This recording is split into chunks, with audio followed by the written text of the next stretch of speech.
Why, some say the moon. And they may well ask, why climb the highest mountain? Why, 35 years ago, fly the Atlantic? Why does Rice play Texas? We choose to go to the moon. We choose to go to the moon in this decade and do the other things, not because they are easy, but because they are hard. This is Plausibly Live. Well, good morning, good evening, or good afternoon, wherever you are, whatever you do. A lot of things happening in the world today, and most of them are far beyond our control, you might say. Perhaps it's time we took a pause and thought about life, thought about the laws of gravity, presidents, President's Day, politics, and or the news. Don't touch that dial. Try to hear me out for a little while. Before I do anything, let me apologize for my voice. Many of you know I am undergoing surgery next month, maxillofacial surgery. There's a lot of reasons for it, but part of the problem is I'm getting a lot of drainage and yuck, stuff you don't want to know, but it really is starting to affect my voice. I would imagine that's going to be the case moving forward until everything is healed up. So if I can live with it, you can live with it. Or if you can live with it, I can live with it, and we'll move on. How's that? Well, it is President's Day today. One of the most important holidays of the year, right? He said somewhat sarcastically. If you were to take the time to actually study President's Day, you would learn that perhaps the biggest debate over President's Day is how to spell it. I'm really not kidding. This has created arguments all over the country. It has created arguments amongst English language specialists. It has really created a lot of brouhaha over an apostrophe. Because it's not the official name of the holiday, by the way. There is variation in how it's rendered, how it's spelled. So when you use it with the intention of celebrating more than one individual, the form President's Day with the apostrophe after the S is the usual. But if you add attributive nouns, acting as modifiers, as has become widespread, the form President's Day with no apostrophe has become more common. This is according to the AP Style Book. And President's Day with the apostrophe after the T before the S as an alternate rendering of the holiday's actual title, which is Washington's birthday, is the proper use of the possessive case. I'm not kidding, folks. I mean, first off, it's not even President's Day. That's not the name of the holiday. The official name of the holiday is Washington's birthday, but there you go. It always was Washington's birthday celebration, and it was celebrated on Washington's birthday until 1971, when Congress decided, you know what, we want 3-day weekends. So with the Universal Holiday Act of 1971, I think that's what it's called. It might be called something differently. They moved all the holidays to Mondays, moved Washington's birthday to the third Monday in February. Ta-da, here we are. It really isn't until the 1980s that we actually start calling it President's Day. It's just a marketing ploy, folks. That's all it is. It's Washington's birthday. We call it President's Day because that's more inclusive, I guess. I don't know. And of course, these days, President's Day is barely a holiday at all. I mean, local government, federal government workers get it off. Hey, the United States Postal Service gets the day off, even though they claim that they're not federal employees. And of course, your bank will be closed, so you need to do any business there. Tough bananas. Otherwise, it's become a day full of sales, a day full of marketing, and very few actual observances. Traditionally, Washington's birthday was observed with celebrations and parades at places that were closely celebrated with him. His birth, Mount Vernon, his hometown, those sorts of things. And many people would celebrate by reading out loud Washington's farewell address. But instead, today, well, we go shopping. because that's what you do, right? So how do I celebrate Washington's birthday? I will later read his farewell address, as kind of my tradition. But I'm going to have some hot dogs. To me, Americana is hot dogs, and I love a good Nathan's Kosher hot dog. Sorry, I just do. So I'm going to put some of that on that with some of my salsa that I made yesterday. Those of you that are from the Central Valley will know this. In the Central Valley of California, they make salsa with with cabbage. It is so good. And I was missing it some months ago. I was really missing that. And so I looked up the recipe online, and I've been making my own ever since. And I bet it's grand on hot dogs. I'm going to find out tomorrow. I'll let you know. When it comes, though, to celebrating presidents, because apparently that's what we're supposed to do. It's Washington's birthday, but we called it President's Day because we got to take into account all of them, right? I believe that whether or not a president is good or bad depends almost entirely on luck. I mean, it really does. The factors that are so out of their control that you sometimes wonder if, in the Navy, we used to joke, if you had a bent trash can sitting in that place, would it have made any difference? I think it depends entirely on luck. And the presidents themselves make this same argument. Look at gas prices. Gas prices go up. No president in the entire history of this country has any responsibility for that whatsoever. No president can control gas prices. That's what they'll say. At the same time, when gas prices come down, they'll be out there crowing about what they did.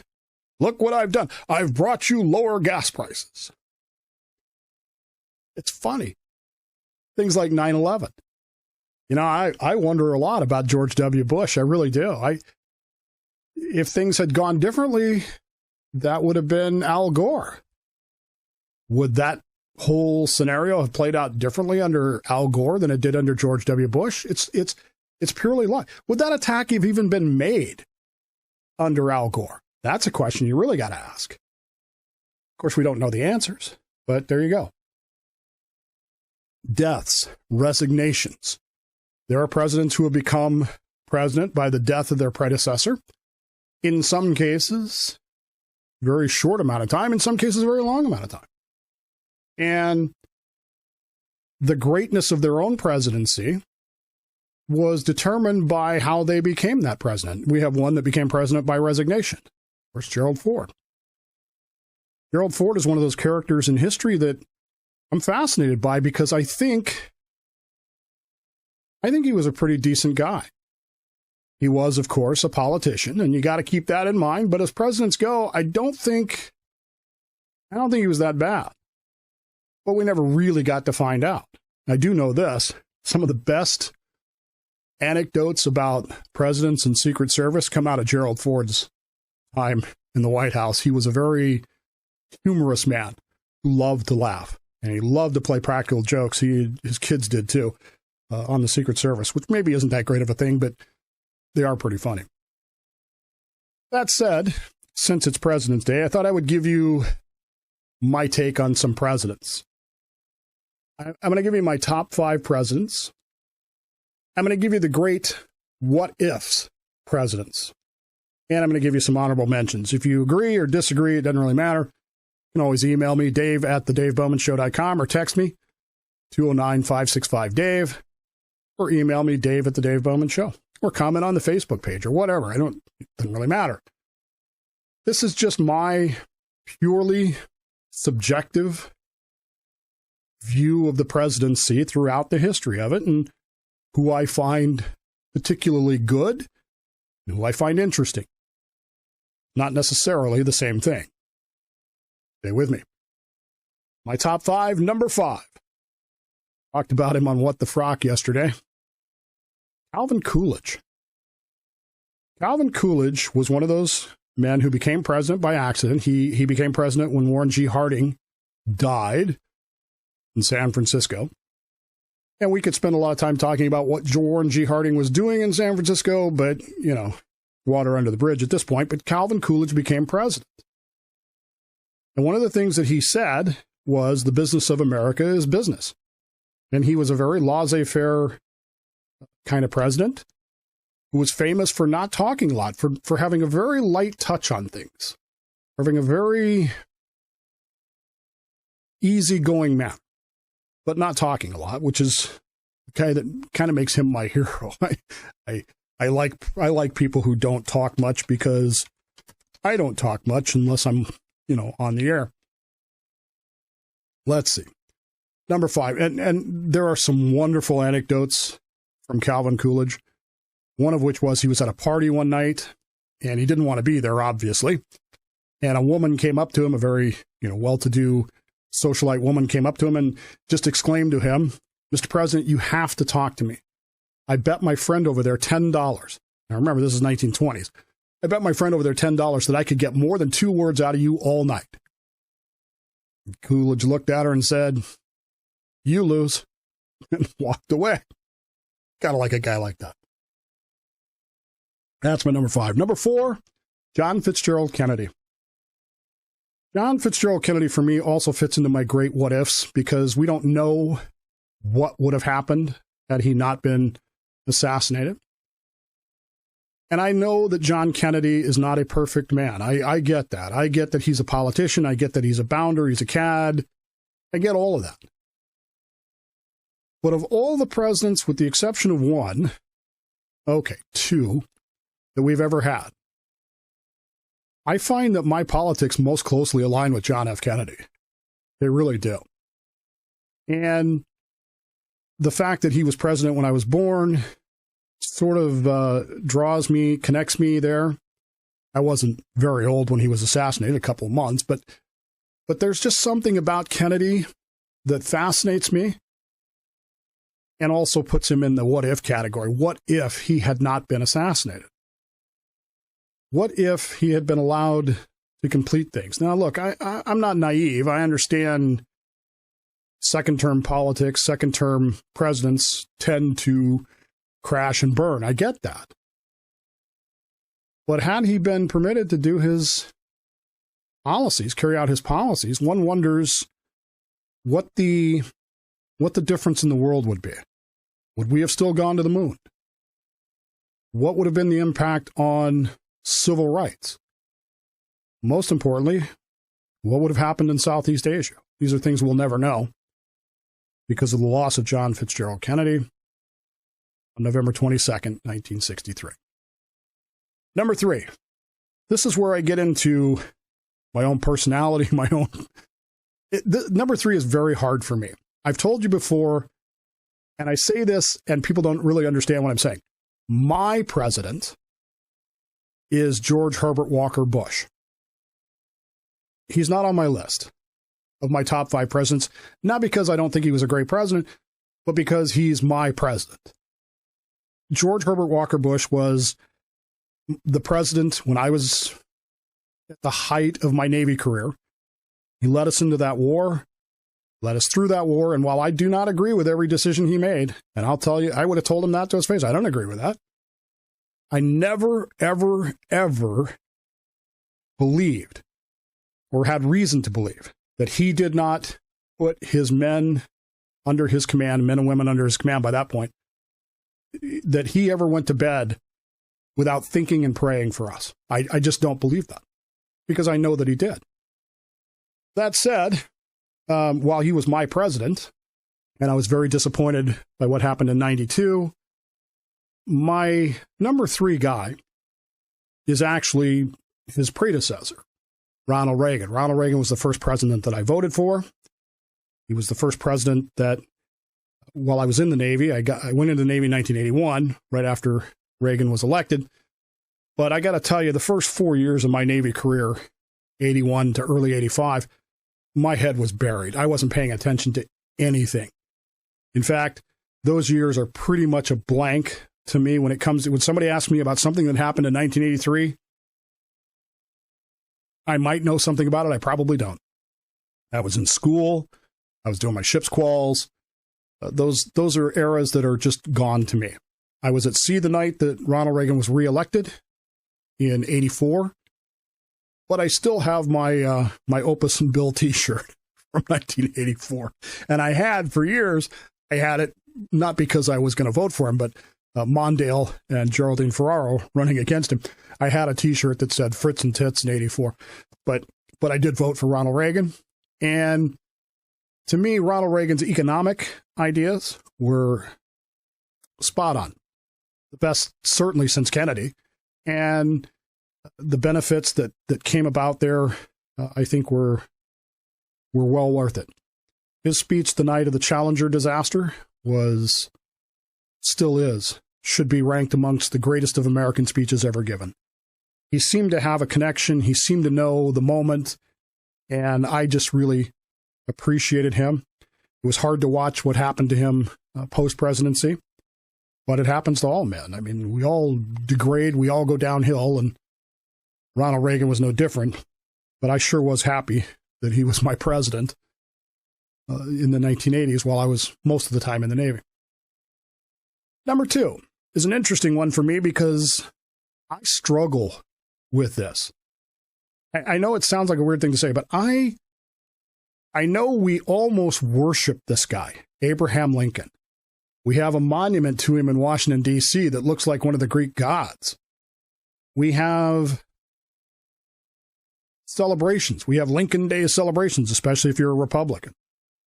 I really struggle with Abraham Lincoln because some of the things that he did strike me as unconstitutional. That said, he was in a very unique time, in a very unique place, in a very unique situation. And he was trying to hold together a nation that had split asunder. He was trying to do everything he could without really hurting anybody. I think he hated the war. I know for a fact that he hated what the war made the country become. There's an anecdote about a woman who came to Abraham Lincoln. Her son had deserted the army and been caught and was to be shot. And she came to Abraham Lincoln at the White House. In those days, she could just walk in pretty much and begged Mr. Lincoln to do something about it. And he took out a piece of paper and he wrote, "The soldier's name is not to be shot until I give the order to do it." And he handed it to her and said, "Take this to his commanding officer." And she was like, "Well, but this isn't any good," she said, "because you might decide tomorrow to have him shot." Mr. Lincoln told her that, madam, if it takes my order for your son to die, he will live to be a great deal older than Methuselah. Abraham Lincoln had a heart for people. He had a heart for the nation. He was put in the most difficult of circumstances. And yet, he came through. But he also goes in the what-ifs column. What if he had not been assassinated? Would Reconstruction have gone differently? Those are questions that can't really answer, but they're fun to think about. My number 1, of course, is pretty easy to guess. If you've been a follower of this show for any amount of time, you know who my number 1 president is. He's the only president who has his picture on the wall in my office. There are no others. And so far as I'm concerned, I want no others. Unless I had all of them and I could put them like in a poster or something, that would be different. But just the portraits that are painted of them, I have a copy of the Gilbert Stuart painting. And that, of course, is George Washington. George Washington is, in many ways, he is the father of our country. He set so many examples for us when there was no guidance to set those examples. His walking away after 2 terms, setting that example. And I know, again, I said to you earlier, the second term of a president is always a disaster. It's always problematic. And Washington was no different. Washington was a man, I think he's a lot like a father in a lot of ways. I think of him much as I did my Master Chief, Joe Adamson. He's a father figure, and had I known him, he would have been the kind of guy that, well, you just don't want to disappoint him, because if you disappoint him, he is going to tell you he's disappointed in you. Washington had sailors' vocabulary, as we've learned in the past. James Madison, not a huge fan of that, but he had those rough edges. And yet at the same time, he was very dignified, very formal, and he knew how to behave in every situation. And I sometimes, I don't like to go down this thought processes, but God sends people to places at the right time. And if they're willing to be who they're supposed to be, they become very great people. And George Washington, who in recent years has been denigrated, has been attacked, has been vilified, is still that great person and always will be in my mind. And he will always hang on my wall in my office. Always. Because every time I look up at him and I see those eyes looking at me, and they do follow you, it just reminds me that I have a legacy as an American to live up to. It started with him. There are a lot of what ifs when it comes to presidencies. Think about just a couple. We've talked about Kennedy, talked about Lincoln. But there's a couple others that just absolutely fascinate me. And because of the situation, they can't be considered great presidents. In fact, one of them is kind of a middling, maybe upper middling. The other generally considered to be one of the worst. William McKinley was an absolutely fascinating guy. I've got books on McKinley because I am interested in him. Him being assassinated, though, led to Teddy Roosevelt becoming president. Many in the Republican Party had stuffed Roosevelt into the vice presidency because they figured that was the safest place for him to be. He had no executive authority, couldn't pass any laws. And the next thing you know, he's the president of the United States because McKinley is assassinated. McKinley was president at a time in this country that was, I don't think we recognize how rapidly things were changing. We think of it now because computing power changes, doubles every 4 years or whatever. That was even more technologically advancing so fast. The Gilded Age of the United States, when industry was becoming king and we were becoming a world power, moving on to the world stage. I wonder what would have happened with McKinley if he had survived or had not been shot. Either way, it would have been an interesting thing to see. The other big what if in my world, and there are a lot of them, okay? And this one gets controversial. This one gets people riled up when I say this. I wonder what would have happened if Richard Nixon had never tried to cover up Watergate. Some years after his presidency, he was being interviewed. I believe it was, I can't think of the guy's name. No? I don't know. Anyway, he was being interviewed on one of the Sunday morning shows, and he was asked that question. If you could go back and do anything differently, would you, and what would it be? And Nixon, in that sort of laughing way of his, well, of course I would have. But what would you have done differently? And I think everybody watching expected him to say, well, I wouldn't have done Watergate, wouldn't have needed Watergate, shouldn't have done Watergate, didn't need Watergate. He was going to win in the landslide anyway. But Nixon was paranoid. He was probably an alcoholic. He had issues in his mind that he let get the better of him. Instead of taking good advice, he took bad advice. When he was asked that question, what he said was, I would have bombed Haiphong Harbor a year earlier. Now, for those of you who weren't around back then, this was a huge deal when Nixon ordered what was then known, I believe, as Operation Linebacker. Might have been Linebacker 2, I don't remember. Anyway, he just basically carpet bombed the snot out of North Vietnam. And that forced North Vietnam to the negotiating table in 1972. And what he said was, I would have done it a year earlier. If I'd have done it in 71, the implication being that the war would have been over, peace with honor would have been achieved, and Watergate would never have become an issue. Kind of a strange answer, but it was an interesting one. And I wonder what would have happened had he done that. What if Richard Nixon had done things different, who knows where it would be. I have some honorable mentions. You may like them, you may not. It doesn't really matter to me. Teddy Roosevelt is always on my list of honorable mentions. It's not so much his policies.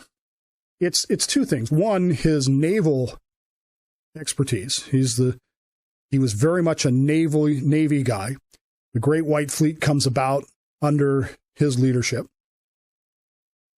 But it's also, and I think more importantly to me, his love of the country in the sense of conservationism.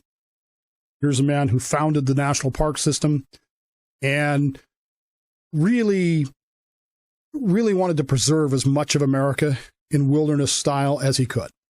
And while we can have arguments about, use of resources and those sorts of things, the fact that we have a national park system today is attributed to Teddy Roosevelt, and I appreciate that. Thomas Jefferson, of course, is, from a constitutional standpoint, I certainly put myself in the Jeffersonian camp. Although even Thomas Jefferson violated his own principles when he went ahead with the Louisiana Purchase. So, as I said, no man is perfect, but I really like Thomas Jefferson. I like his writings. I like his ideas. I like his commitment to liberty, even though he himself could not live up to that. And I think, but he understood that in order to get to that point, we're going to have to make some changes, and the only way we're going to make some changes is if we do things now. James K. Polk is a fascinating president that nobody's ever heard of, except for They May Be Giants, who wrote a song about him. Polk was a guy that came in at a very unsteady time in our country, and he studied things out.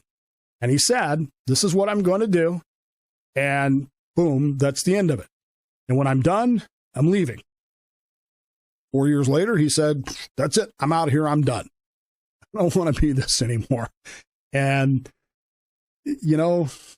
expansionism, yay, there were some bad things, but as a general rule of thumb, I like a guy that keeps his word. John Tyler is one of the most fascinating presidents we have. Nobody talks about him. And the reason we don't talk about him is because he was, there's only one thing that he's noted for. He is the first president to become president upon the death of his predecessor. And he set that precedent. Keep in mind that in that day, that was not understood to be the rule. He said, nope, I'm the vice president. President's dead. I'm president. Boom. He set that precedent that wasn't codified until much later, after the death of John Kennedy. Herbert Hoover is a guy that I like a lot of. His character, again, I go back to what I said about it being bad luck and good luck. A lot of bad luck in his presidency, but he was a man that never really lost his focus on things, never really lost his idealism, and continued to serve this country as he had before he was president, all the way through. At the end of the day, all of these presidents are very interesting people, but they are also all products of their time. And to judge them any other way is a disservice to them and to us, because it robs us of getting to know them, which is something that I would encourage you on President's Day to do. Pick one that you know nothing about and get to know him. Take the time right now, tell the people that matter in your life you love them very much. You'd miss them if they weren't there. Don't pass up those opportunities. You don't want to have that regret. Plausibly Live, I'm Dave Bowman. This is my show, The Dave Bowman Show, on-demand internet radio. We'll see you next time for Dave Does History.